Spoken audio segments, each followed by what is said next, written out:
Legal. Bom, vamos lá.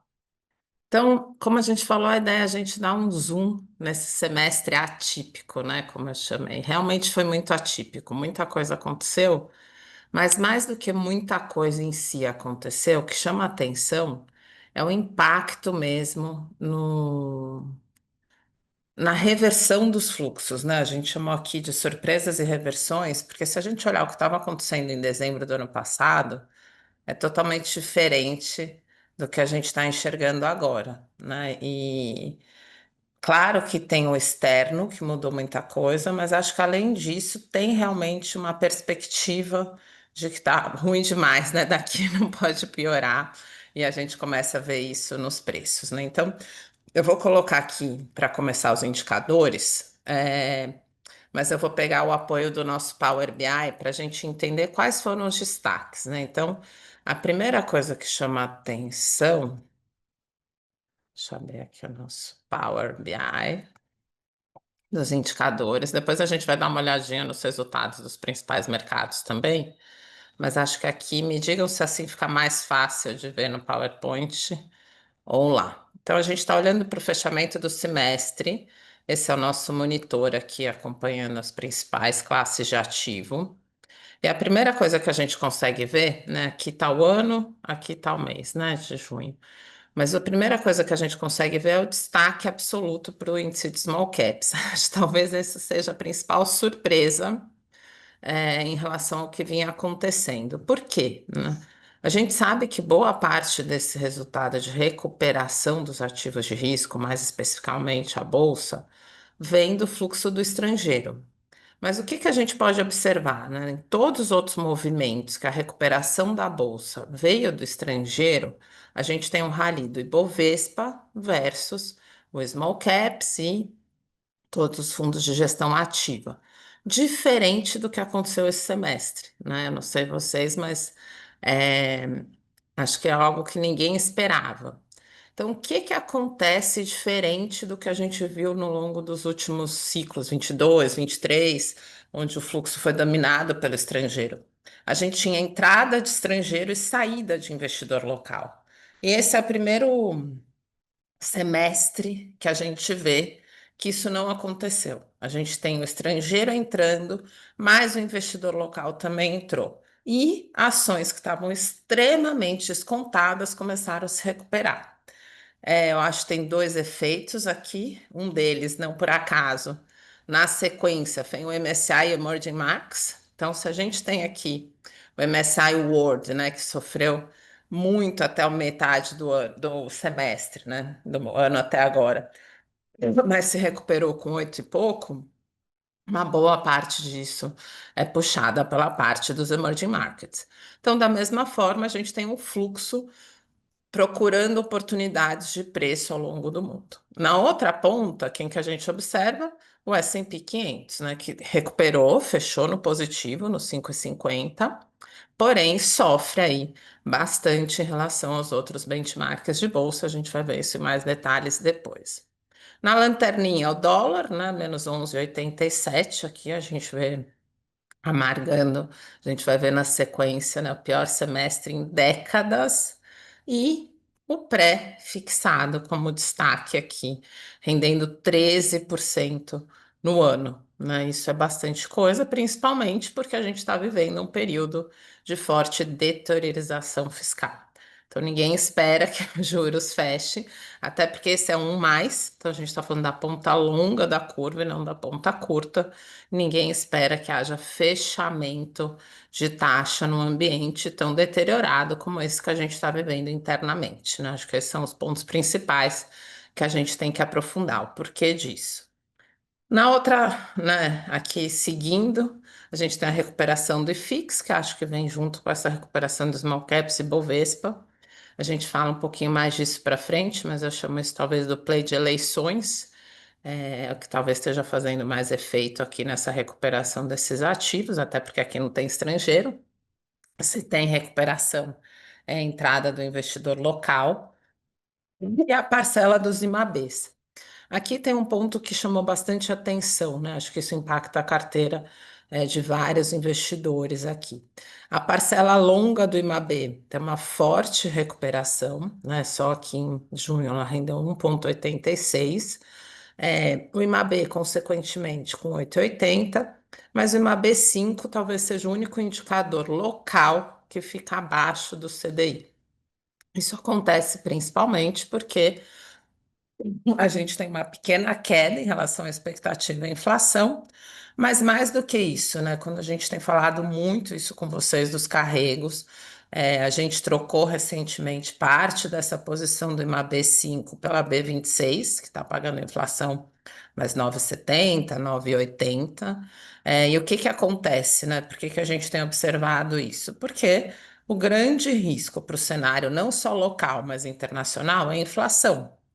Então, a inflação implícita na curva, que é a diferença entre o pré-fixado, a expectativa para a Selic, para a parcela da curva real, né? Quando você tira uma coisa da outra, sai uma expectativa de mercado da inflação que é diferente do Focus. O Focus é a pesquisa de mercado com os economistas. Quando a gente pega a curva do pré menos a curva da NTNB, a gente tem que é a inflação que a gente chama implícita. O prêmio de risco da inflação implícita está menor do que o que o mercado projeta. Por quê? Né? Porque acho que ninguém está afim de correr risco em termos de inflação com tudo que está acontecendo no nosso país. Então, o IMAB 5 é principalmente porque a inflação, principalmente nos primeiros meses do ano, está rendendo abaixo do que o que estava embutido ali na diferença entre o pé e o MAB. Outro ponto importante, a gente tem a recuperação dos multimercados, né? Vamos ver se eles conseguem fechar o ano, mas sendo bem sincera, em janelas semestrais a gente não via o IHFA acima do CDI mais 2 há bastante tempo. A gente teve aquela recuperação no final do ano passado, mas mesmo assim não foi suficiente para bater o CDI mais 2, que é uma métrica, né, que a gente tem aí de prêmios de risco dessa classe. Outro comentário bem importante, depois a gente pode aprofundar, a gente já discutiu isso com alguns de vocês, né? O cenário de crédito. Tem até uma apresentação, não coloquei aqui, se vocês acharem que é o caso, eu abro depois. Mas a parcela de crédito tem mais um semestre bem positivo, acima, inclusive, né, e do que seria um CDI mais 3 de ganho. Lembrando que o IDA-DI, o índice de debêntures da Ambima, ele é um indicador que mostra as debêntures que têm negociação, né? Então, as debêntures que tem negociação não, perdão, esse é o IDEX, né? São as debêntures que têm preço, né? De alguma forma, a Ambima consegue fazer uma tomada de preços. Então, vem 8 e 14. Quando a gente pega o IDEX, que é as que de fato sai o negócio, é um índice desenvolvido pela JGP, ele pega as debêntures que tiveram negócio no período e aí ele calcula, já vai para 8,81. Uma diferença expressiva. A gente está falando aqui, né, anualizado de cerca de 1,20. O que que a gente lê disso? E por que que, né, já vou adiantando aqui, o IDA tem performado bem acima dos fundos de crédito do mercado? Porque a gente tem aquela corrida que eu venho chamando de flight to quality no crédito, né? O que sai negócio são os ativos mais líquidos das empresas que estão mais saudáveis. Qualquer risco, o mercado está fugindo. Então, você vai seguindo a corrida para os mesmos ativos e, consequentemente, a gente tem fechamento da taxa nesses ativos específicos. Sobrar um tempinho no final, eu abro a apresentação de crédito, que eu acho que vale a gente dar um zoom.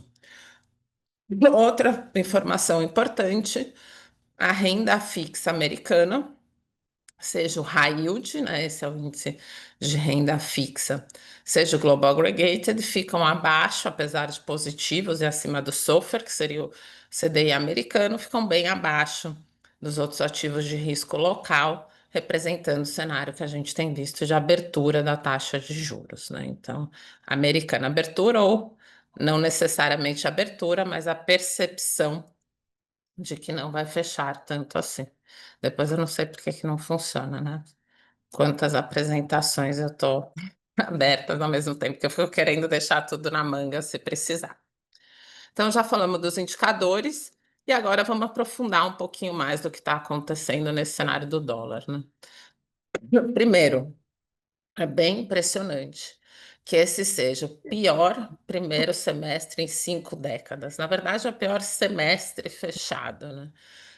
A gente tem aqui esse número um pouquinho diferente do que eu mostrei na tela anterior, porque se a gente usa o dólar Petax, dólar comercial, tem essas pequenas variações, né?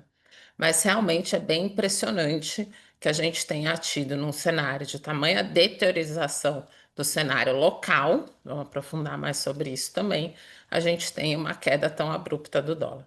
Primeiro, a gente pode falar que ao longo dos últimos anos, o dólar se mudou de patamar, subiu muito e assim por diante. Mas quando a gente olha, não está aqui, depois eu posso concluir também, o real em relação às outras moedas emergentes, ele segue se valorizando mais. E para mim, eu até deixei literal esse texto aqui da Fidelity, né, do resumo deles do semestre também. A Fidelity é uma casa que tem uma área parecida com o que a gente faz aqui na GERE, né, na área de institucionais, e ele faz um panoramazão como esse que a gente está fazendo aqui. E eu acho que ele traduziu perfeitamente por que que a gente tem visto o estrangeiro jorrar dinheiro aqui para o Brasil. E notem que não só para a Bolsa. Na verdade, tinha um texto de baixo que não coube, mas falando que os bondes brasileiros se tornam extremamente atraentes, considerando o nível atual da taxa de juros, né? Então, a gente tem entrada do investidor estrangeiro, não só na renda variável, que foi mais de 20 bi, mas também na renda fixa.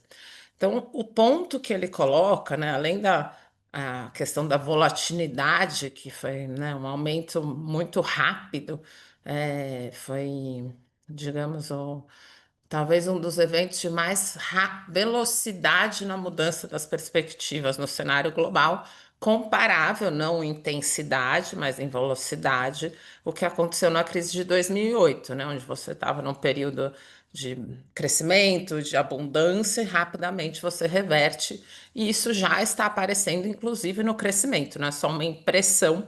O PIB americano já teve o primeiro trimestre negativo em muito tempo, né? Isso por conta da encerramento não, paralisação do fluxo global. Então, como eu falei, hoje é bate-papo, né? Compartilhando as informações aqui, mas para mim isso ficou muito claro, porque eu tenho uma cunhada que trabalha com comércio exterior da China, né? Ela representa empresas chinesas e ela traz aqui para o Brasil algum desses produtos e ela vai para lá 2 vezes por ano para fazer essa leitura, digamos assim, do que da leitura não, né? Para fazer as negociações, fechar os containers e trazer. E coincidentemente, ela foi para lá logo na sequência do que a gente teve ali a, a tarifação, né? O Liberation Day ali do Trump. O que que ela comentou? Eu acho que isso reproduz a questão do PIB negativo, né? Que ela chegou lá e todos os containers estavam parados, todos. Não tinha um container, um navio saindo dos portos chineses, mas que eles estavam extremamente tranquilos, falando: a gente está esperando cair. Ninguém vai pegar nada agora porque as tarifas vão cair. Inclusive, os navios que estavam no meio do caminho atracaram em portos e a gente teve uma paralisia aí de cerca de 2 meses. Consequentemente, isso já fala muito do que é algo que a gente escuta falar, mas é difícil medir, o preço do frete, que ela falou antes, né? 10 dias antes eu tinha cotado o frete, estava US$ 1.500 para trazer um container da China para o Brasil. Menos de um mês depois, 2 semanas depois, ou seja, quando liberaram os portos, que foi quando ela conseguiu, então demorou um pouco mais de um mês, foi US$ 4.000. Então você imagina que o aumento do frete de 200%, né, ou 300% em menos de um mês, ele impacta em toda a cadeia produtiva. E esse efeito ele vai se propagando em diversas regiões. Então, independente das tarifas, né, impactarem, esse para mim foi o maior exemplo dessa percepção do porquê que a questão da tarifação impacta tão fortemente o PIB global. Ainda não normalizou.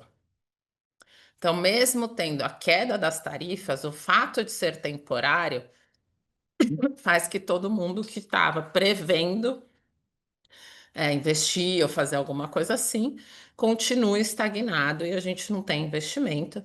Isso tem um impacto gigantesco no fluxo internacional. Bom, e por que que o Brasil receberia, né, recurso? Então, no primeiro momento, que acho que, né, o oposto do que a gente viveu ontem, a gente tinha a perspectiva de que o Brasil estava sendo beneficiado por tarifas menores. Então, no primeiro cartolina, né, que foi apresentada, o Brasil estava com uma posição bastante confortável em relação às tarifas.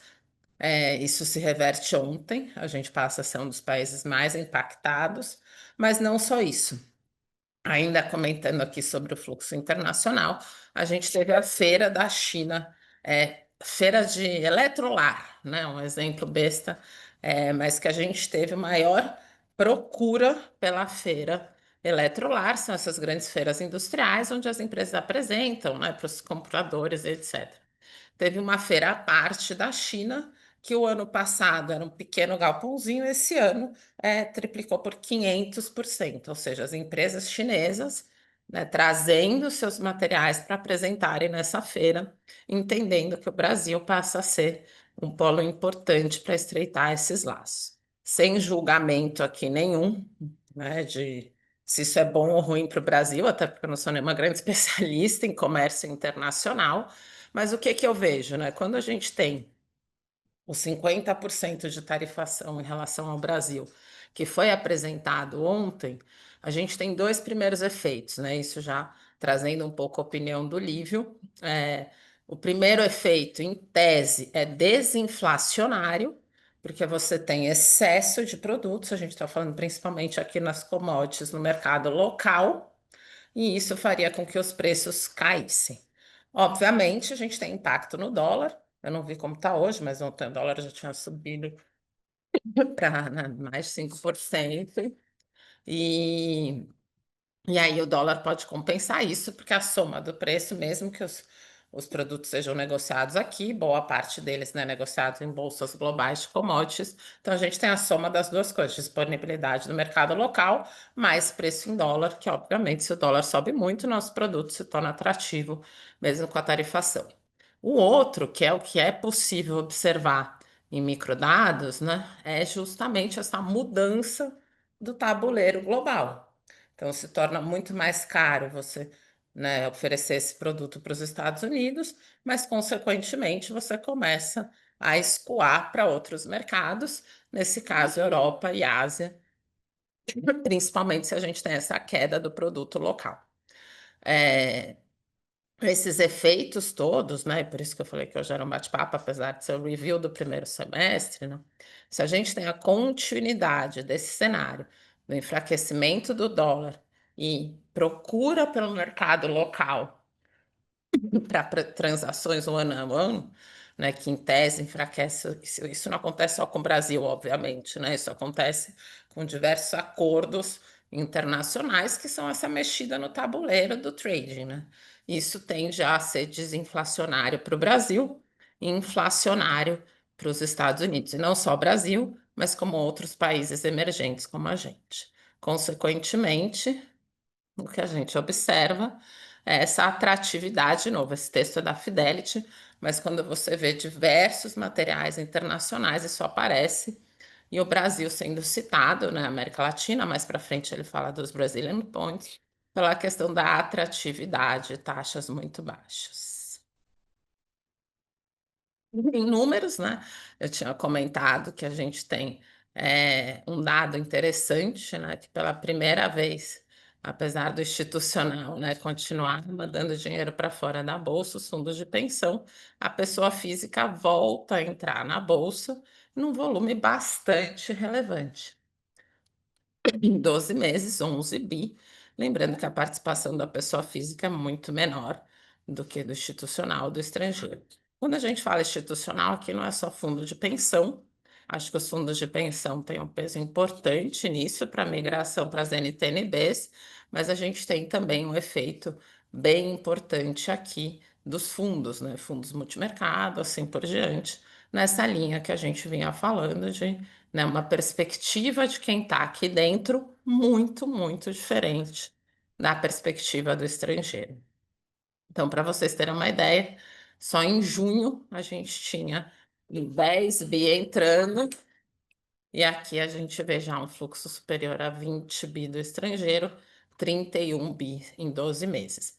A gente trabalhou isso em diversas mídias, vocês devem ter visto, né? Assim, diversas comunicações, não necessariamente mídias, artigos, mas aquela conta de que se a gente tiver uma redução de 1% do investimento na Bolsa Americana, então muito do que está acontecendo no mundo não é um Brasil melhor, é um Brasil barato versus uma redistribuição dos recursos que vinham muito acumulados na Bolsa Americana. Então, é um mercado de 1 tri de dólar, né? 1,2 tri, mais ou menos, o total do mundo investido na Bolsa Americana. Quando você olha só dos próprios americanos, são 900 bi de dólares. Quando você olha o mercado todo, 1,2 tri, né? Então, 1% significaria, se a gente usar a proporção do Brasil dentro do MSCI World, que é menos de 1%, seria para o Brasil 70 bilhões de reais acima desses 20 bi. Então, eu deixei o fluxo aqui mais longo, né, propositalmente, para a gente ver o impacto dessa entrada de 20 bi aqui no ano, né? É um fluxo bem intenso. Você imagina que se sair disso para 70 bi, o impacto que isso pode ter na nossa bolsa local. Por outro lado, a gente tem a deteriorização do nosso cenário e a gente acha arriscado apostar todas as fichas que o estrangeiro, vai redistribuir o dinheiro globalmente, até porque eu acho que o que aconteceu ontem talvez seja o melhor exemplo do ambiente muito inseguro que a gente está vivendo. Não sabemos exatamente como o investidor estrangeiro vai olhar para isso, né? Se de repente o Brasil deixa de ser um país queridinho porque está barato e passa a ser um pária, fala, não, o Brasil tem 1.000 outros mercados emergentes que eu posso investir, o Brasil está brigando com os Estados Unidos, vamos tirar nosso dinheiro de lá. Isso é uma possibilidade. Outra possibilidade é que aconteça o contrário, né? Que a gente ainda tem aí mais visões em relação à deteriorização da economia americana. Esse fluxo continua sendo redistribuído e aí a gente tem esse impacto. Só um minutinho.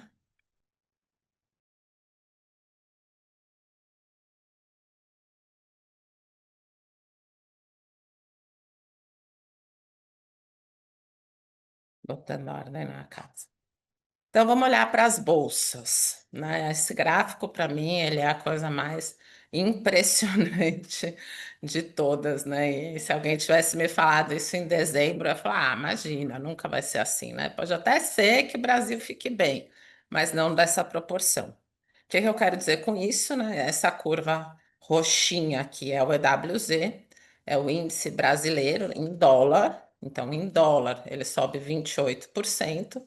Lembrando, né, de que tem um efeito importante aqui do câmbio, mas também que o EWZ é uma cesta diferente do Ibovespa. Então, não é só transformar o EWZ em dólar, o Ibovespa em dólar que a gente vai ter esse efeito, tanto que a Bolsa Brasileira sobe aí 9 e pouco, e aqui, se a gente tirar o efeito do dólar, a gente está falando de 17. Acho que talvez a maior notícia que reforça a atratividade brasileira para mim é que a BlackRock lançou um novo ETF, depois de muitos anos sem lançar. Lançou dois em relação à Bolsa Brasileira, mas o principal para mim é que ela lançou o IWZ, Equal Weight. A gente investe bastante no S&P Equal Weight, né? O que é o Equal Weight? É uma cesta de índice, né? A cesta de um índice, só que onde todas as ações têm o mesmo peso. Qual que é a ideia de você ter o EWZ? E qual índice é justamente aquela atratividade maior das ações com preço muito baratos. Então, é uma ideia que eu achei assim genial, uma forma dos estrangeiros investirem no Brasil e nós mesmos, na verdade, né? Sem ficar tão concentrada nessas ações de commodities que estão mais caras. E para mim, o fato de você ter um lançamento mostra que a atratividade para essas ações extremamente descontadas nesse cenário global criam bem mais peso, né? Se tornam bem mais atraentes. Tirando o efeito do Brasil, que fica muito nítido, né? Que é quando a gente tem o Liberation Day lá, o anúncio das tarifas, né? De uma forma mais clara. As principais ações a perderem dinheiro nessa questão de tarifação são justamente as ações mais caras, as Mag 7, né? Então, aqui são as Magníficas 7. A gente tem também o índice de inteligência artificial do S&P, né? A Stocks AI, né? Tem 100 ações de inteligência artificial aqui. Aqui são as principais, né? As Mag 7. É, E a Nasdaq, que tem um peso bem maior das ações de tecnologia do que o S&P.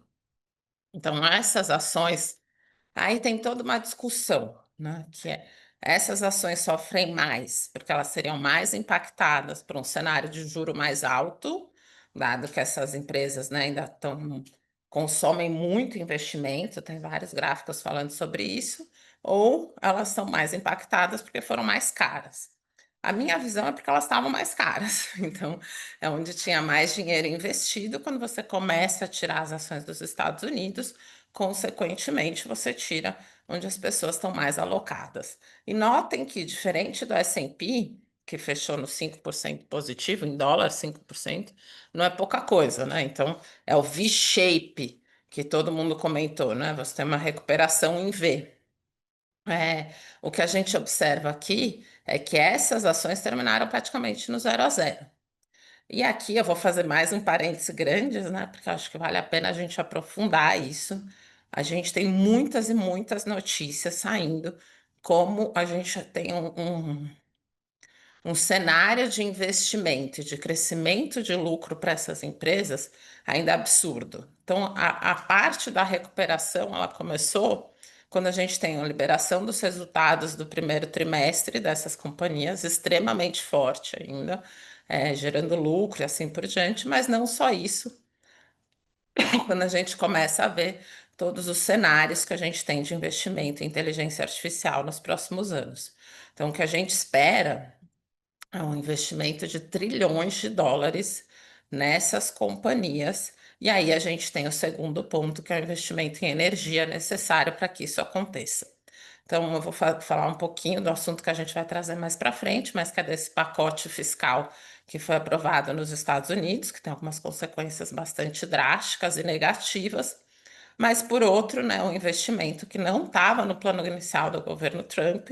Curiosamente, né, eu acho curioso que quando Elon Musk sai do governo, isso se torna um dos pontos principais, né, da pauta do governo, que é o investimento em infraestrutura, energia, centros e assim por diante, nos Estados Unidos. Um número que para tecnologia artificial, tecnologia industrial para inteligência artificial, perdão.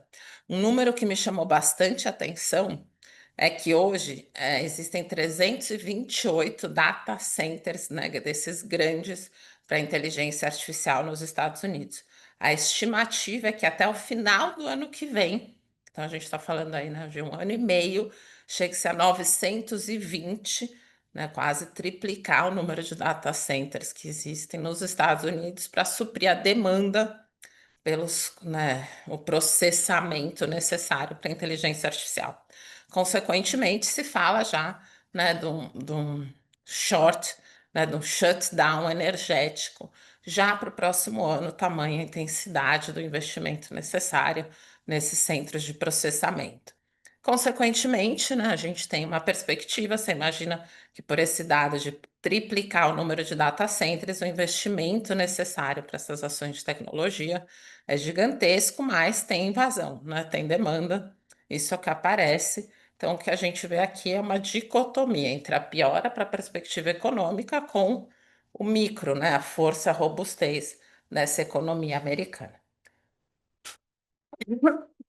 Perdão. Outro índice que chama atenção é o índice da Ásia, né? Então, o que que todo mundo imaginava que iria acontecer no primeiro momento, onde você tem um anúncio das tarifas, né? Ásia e China, Ásia, China principalmente, né? Mas também Europa sofrendo mais do que os Estados Unidos, uma vez que a tarifa era externa. Primeiro, Europa, né? A gente tem um semestre que foi muito positivo para a Europa, com inflação controlada, corte de juros e também, né, os anúncios de investimento, principalmente da Alemanha em tecnologia militar. A Alemanha, pela primeira vez, né, acho que desde o final da Segunda Guerra, para terem uma noção, aprovou um pacote fiscal autorizando um déficit negativo nas contas públicas expressivo, né? É um investimento absurdo em militarização, se eu não me engano, na ordem de, né, trilhão de euros, assim, ao longo de 10 anos, mas muitos bilhões de anos já nesse período. E além de outros investimentos também, principalmente na parte energética, até porque após a guerra da Rússia e Ucrânia, eles tiveram, né, uma situação bem complicada em relação à questão do gás, assim por diante. Isso junto com o fato, né, da Europa estar conseguindo controlar sua inflação e cortar juros bem antes dos Estados Unidos, faz com que a gente tenha essa queda aqui, né? Essa queda não, essa alta relativa das ações europeias em relação ao S&P. Depois a gente tem uma queda junto no primeiro momento, a Ásia também sofre, mas logo a gente tem uma recuperação muito mais intensa, especificamente a China e a Ásia como um todo, superando bastante as outras bolsas internacionais. A leitura disso, para mim, é bastante, é, não é nem confusa, né? É uma leitura que são tantos elementos juntos que fica difícil a gente ler com clareza, né? Não é fundamento. Então a gente está falando de fluxo ou fundamento, né? O primeiro semestre inteiro é sobre isso, né? Uma redistribuição no tabuleiro. Mas é complexo entender por que a gente tem um ganho relativo tão expressivo da Ásia em relação aos Estados Unidos, em relação à inteligência artificial. Depois eu quero ouvir aí, compartilhar as opiniões de vocês, mas eu tenho as minhas. Só um minutinho. Tomar um cafezinho e respirar aqui.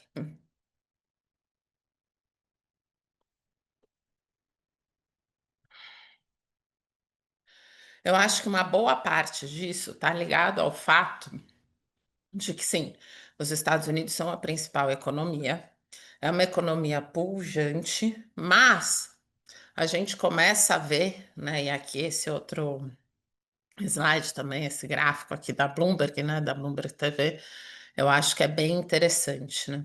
Aqui é a relação do mundo versus o S&P 500.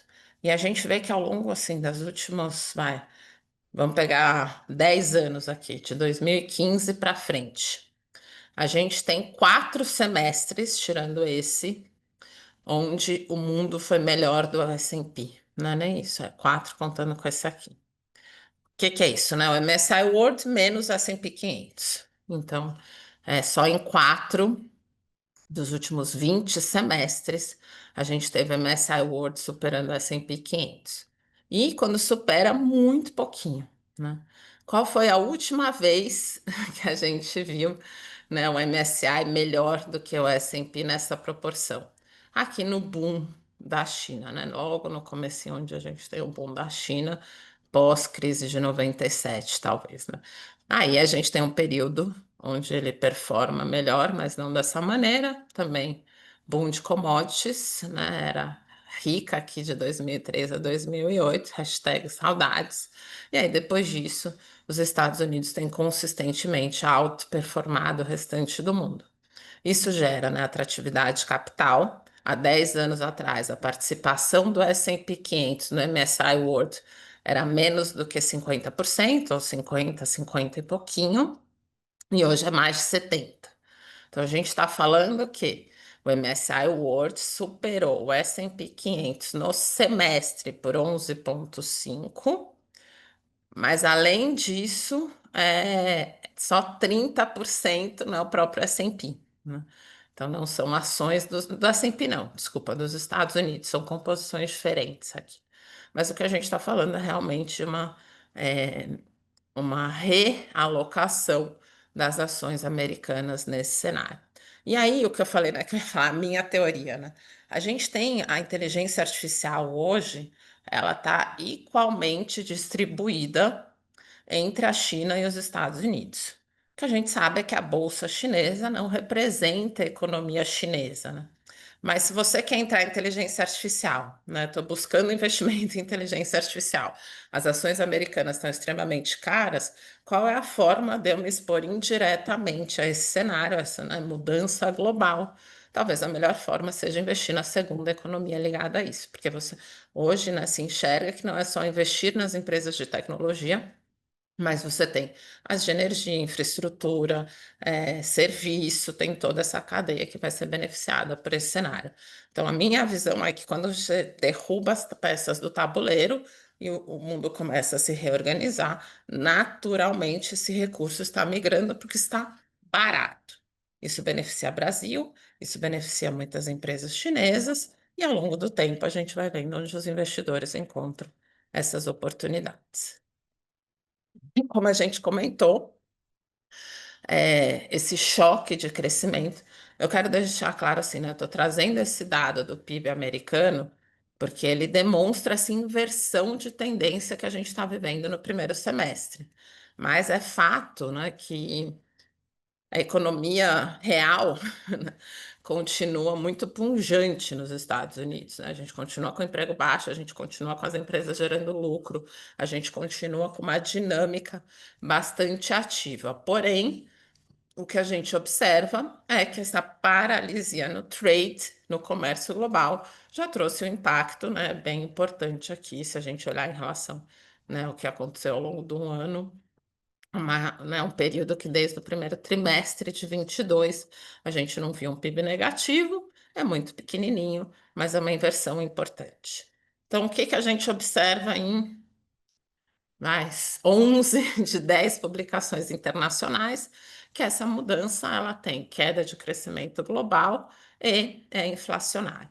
Consequentemente, a gente entra num cenário complicado aqui de estagflação, eu já vou trazer isso mais para frente, que começa a ser aventada aí por grande parte desses alocadores globais.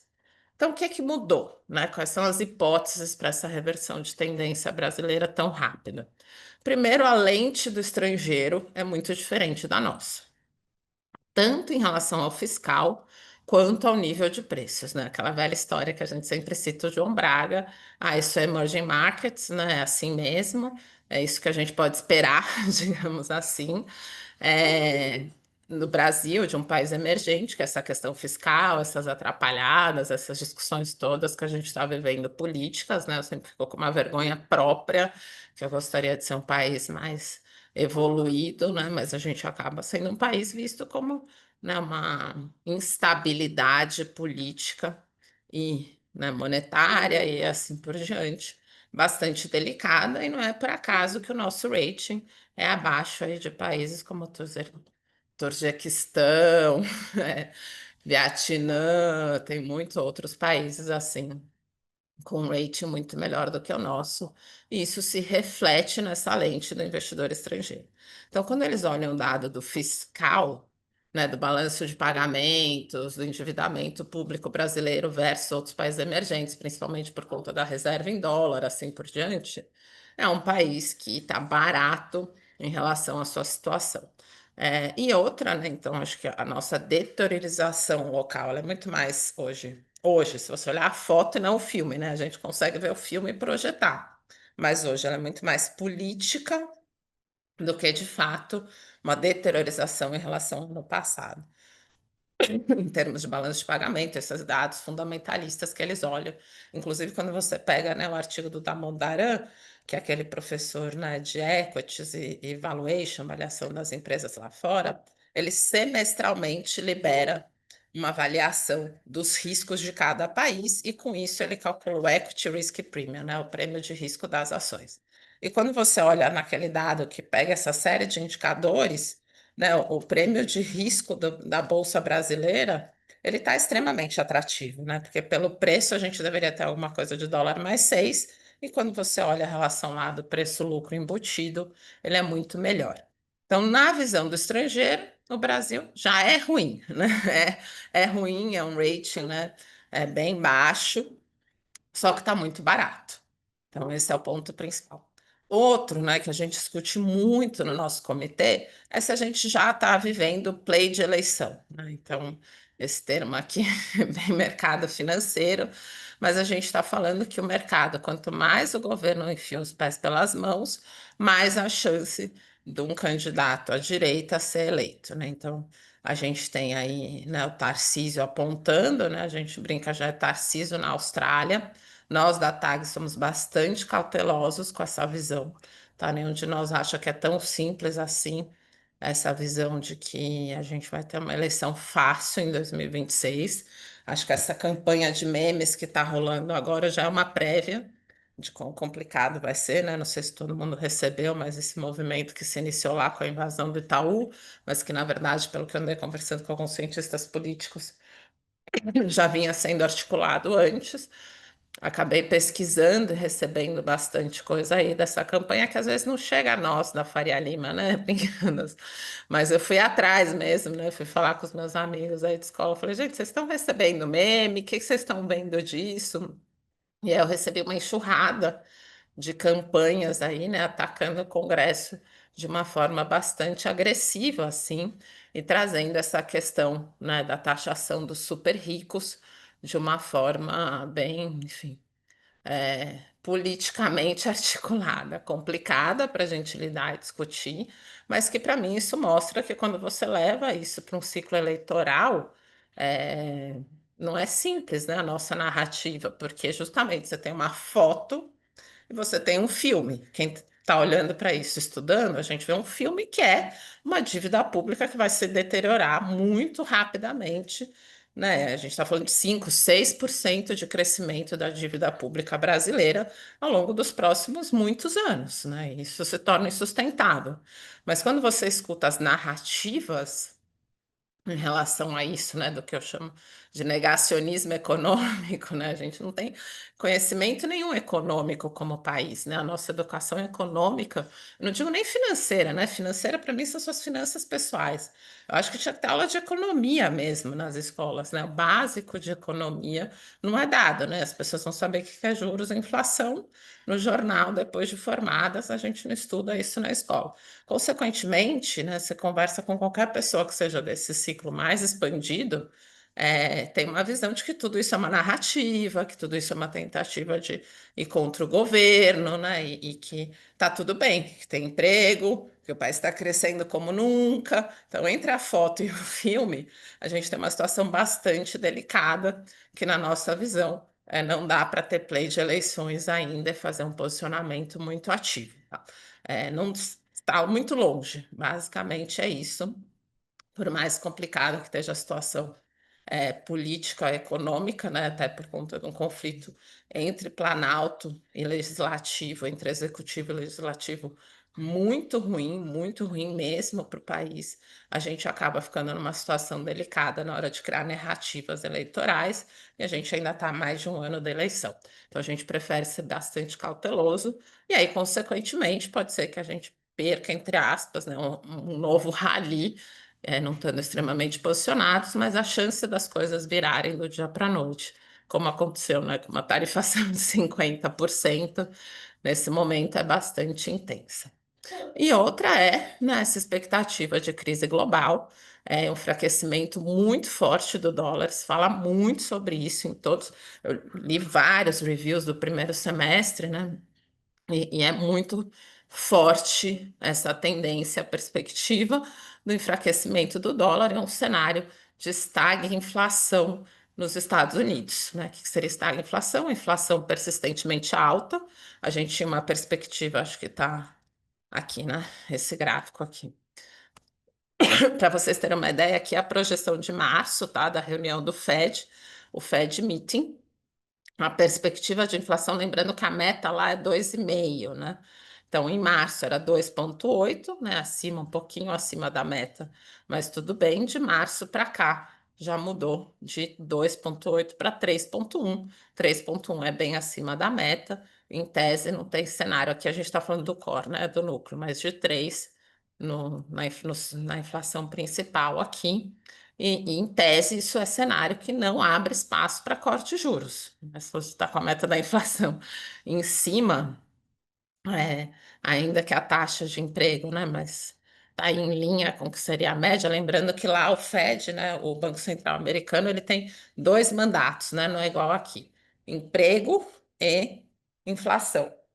O que significa que se tiver um desemprego alto, em tese ele poderia cortar juros, mesmo com a inflação mais alta. Mas a gente não tem um cenário favorável a corte de juros, tem toda uma discussão em relação a isso lá fora, né? Mas a gente vê que a projeção aqui é de só mais um corte quando a gente olha, e a gente nem acha que faz sentido projetar corte com esse cenário. Mas também é intenso, né, o impacto no crescimento. 0,3 parece pouca coisa, mas não é uma perspectiva de desaceleração do PIB aqui para bem abaixo do que seria o longo, né, o longo prazo.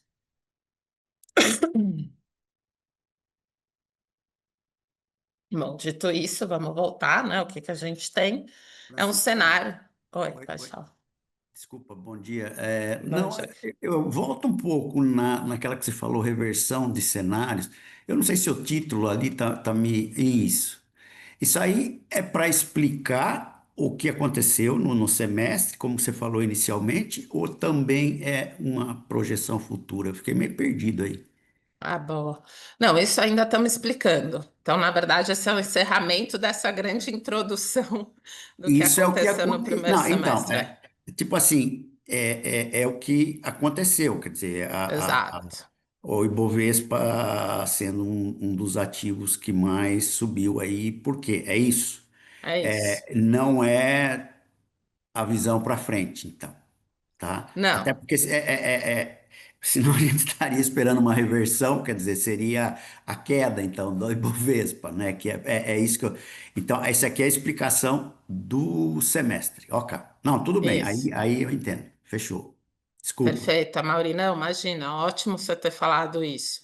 Porque sim, né? A gente está fazendo um recap do primeiro semestre, é o objetivo hoje, mas ao mesmo tempo a gente está falando, né, o que que isso impacta daqui para frente. Mas exatamente, isso são as hipóteses, por que que a gente teve uma reversão tão intensa de tendência. Lembrando que a gente teve um dezembro terrível, né? Quando a gente olha a foto do ano, talvez não tenha sido tão ruim, mas em dezembro a gente estava né, num período bastante desanimador.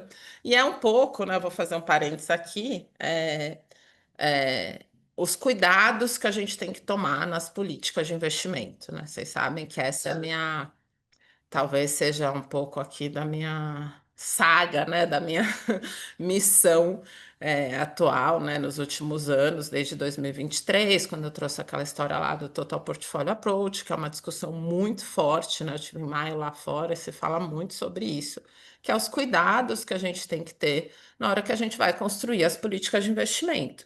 A gente pega novembro, dezembro do ano passado, um cenário muito ruim, né? Assim, perspectivas tenebrosas, um impacto muito ruim, vira o ano e muda tudo. Então, quando a gente faz movimentos na política de investimento, muito de ficar mudando muito, com base nos estudos que são feitos, né, naquela janelinha muito específica, né, de final do ano, muitas vezes acontece isso. Inclusive, eu sempre falo, em fevereiro muda tudo. Parece que todo ano, fevereiro, a gente começa, né, a mudar um pouco o jogo. Se a gente lembrar aquele gráfico das bolsas, dos juros, etc. Janeiro ainda foi um mês complicado. A partir de fevereiro, a gente só tem rally. Então, a gente tem que tomar muito cuidado com a forma como a gente constrói os nossos cenários. Mas ótimo ponto. A maioria aqui encerrando um pouco essa conclusão mesmo. E aí, como eu falei, a minha missão hoje era mais fazer uma leitura para a gente entender e ver onde a gente está. Eu vou falar rapidamente aqui da questão macro, até pelo tempo, e deixar um tempinho para a gente discutir. Então, a gente tem, né, uma volatilidade extremamente intensa, consequentemente, a gente tem a alta das commodities, né, especialmente o ouro. Os títulos americanos, a gente sempre prefere os indexados à inflação, né, mas voltaram a ter maior atratividade com taxas de juros mais altas. E o dólar perdendo força, né, e sendo questionado aí efetivamente como a questão da moeda da reserva global. Quando a gente olha a curva de juros americana, lembrando que isso não é a nossa visão, tá? Eu peguei aquela, né, chama o IRP, né, que fala quais são as expectativas daqui até o final do ano, que está embutido na taxa de juros americana. né? A gente tem aí 65% de chance de manutenção de juros, 25% de corte. Aí, o que é curioso, né, que eles já colocam a possibilidade de ter uma crise. Então, eu mesma não tinha lido esse dado do corte americano, a gente ficava discutindo, falando, não faz o menor sentido falar de corte de juros americano, né? Mas lendo os textos, tem uma parte significativa, né, dos alocadores que acham que pode já ter uma crise com esse PIB negativo, e aí sim a gente teria cortes de juros, que tem uma parte do mercado que projeta até 3 cortes ainda esse ano, mas diferente do cenário virtuoso, né, que é a inflação controlada, é uma perspectiva de crise.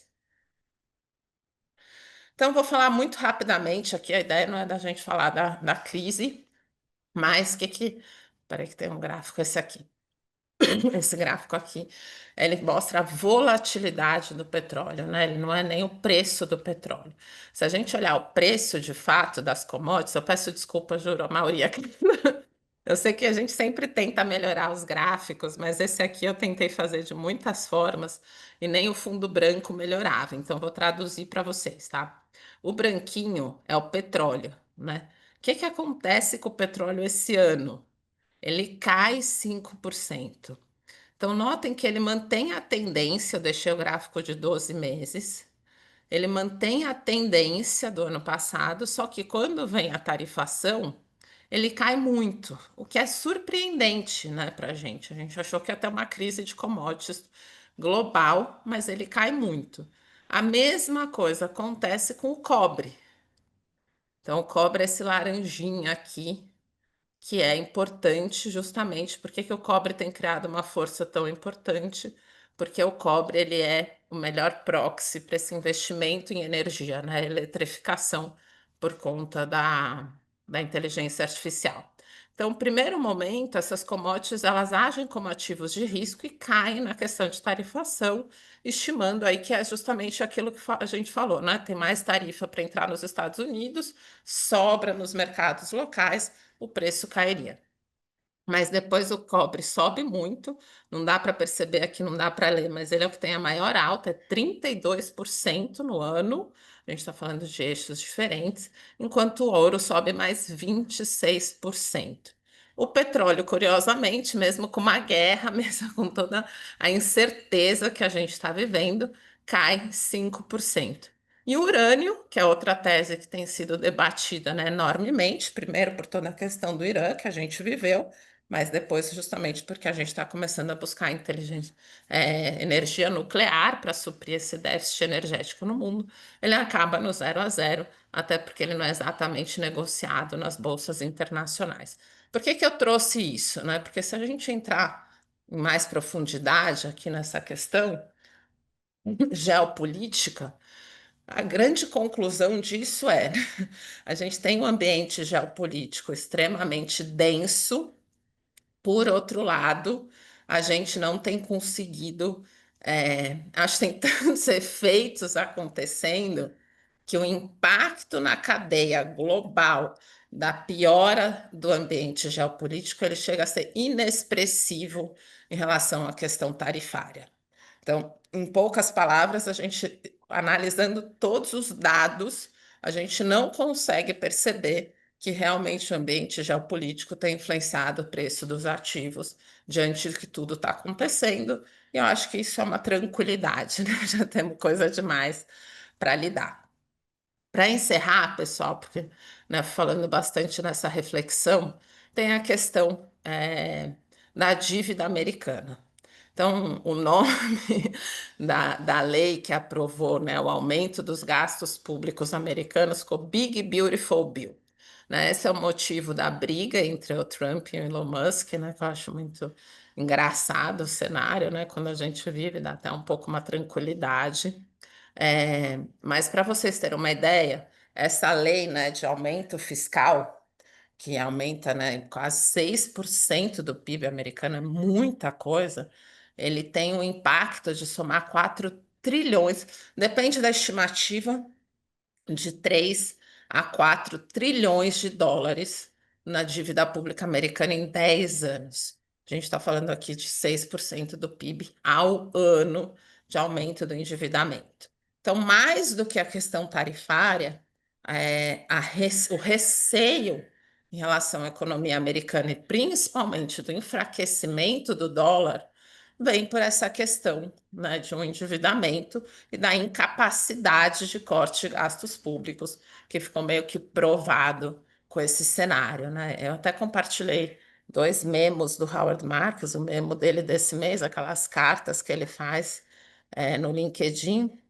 Depois, se vocês quiserem, a gente compartilha, onde ele escreve só sobre isso, e ele fala de contrariando as leis da economia. Eu achei o máximo, porque acho que se aplica totalmente ao nosso país também, e uma realidade global que a gente está vivendo, né? Mas basicamente o que ele fala é isso: você ter um aumento de endividamento dessa forma, num país que está, né, a pleno emprego, está crescendo e assim por diante, é um risco fiscal que torna, questiona o lugar do dólar aí como reserva global. E isso eu acho que tem um peso muito maior para o cenário global do que a gente enxerga aqui e, consequentemente, para esse cenário de estagflação. O Brasil poderia se beneficiar muito se a gente tiver um pouco mais estável, justamente porque a gente está muito barato e não porque a gente seja um país muito atrativo. Mas que essa visão, né, de uma situação mais complicada para os Estados Unidos, ela está muito presente, ela está. Lembrando que a Europa, por outro lado, está saindo bastante favorecida, né, tentando controlar o fluxo comercial e a estabilidade cambial, né, algo que é uma preocupação, porque eles também não querem valorizar muito as suas moedas, mas eles têm conseguido aí sair mais estáveis e, consequentemente, seus ativos de risco estão indo melhor. Eu não vou entrar nem na nossa discussão local aqui. A nossa última carta fala bastante sobre essa questão fiscal. O que eu acho que a gente tem esse lá, se tem uma Big Beautiful Bill, aqui a gente tem uma Big Mess, né? Uma grande bagunça e um ambiente extremamente instável. Depois, eu não sei se vocês receberem, mas vocês pedem aí para ver essa questão dessa guerra aí, de memes e de uma narrativa bem complicada. E essa guerra entre o Congresso, o legislativo e o executivo, eu acho que nos torna numa situação bem complicada aí para o próximo ano, em todos os sentidos, né? De novo, a nossa visão aqui é que requer muita cautela para o ambiente local. Ainda assim, o mercado parece estar ignorando, e acho que também tem tanta coisa acontecendo no mundo que de fato a gente olhar para essa piora local também como algo que impediria os investimentos aqui nos ativos locais, acho que também não é a hora, né? Acho que a gente tem um impacto muito maior do cenário externo do que da nossa confusão interna aqui no preço dos ativos. Acho que é isso, pessoal. Tô vendo se tem aqui, né, nosso resumão do que pode acontecer. Então, para os Estados Unidos, né, a estagflação que a gente comentou, a gente atribui 65% de probabilidade, os 25% lá, né, da gente ter essa crise mesmo, e aí 10% de chance da gente caminhar para um cenário positivo internacional, né? Acho que é pouca coisa aqui. 10% de chance é pouca coisa.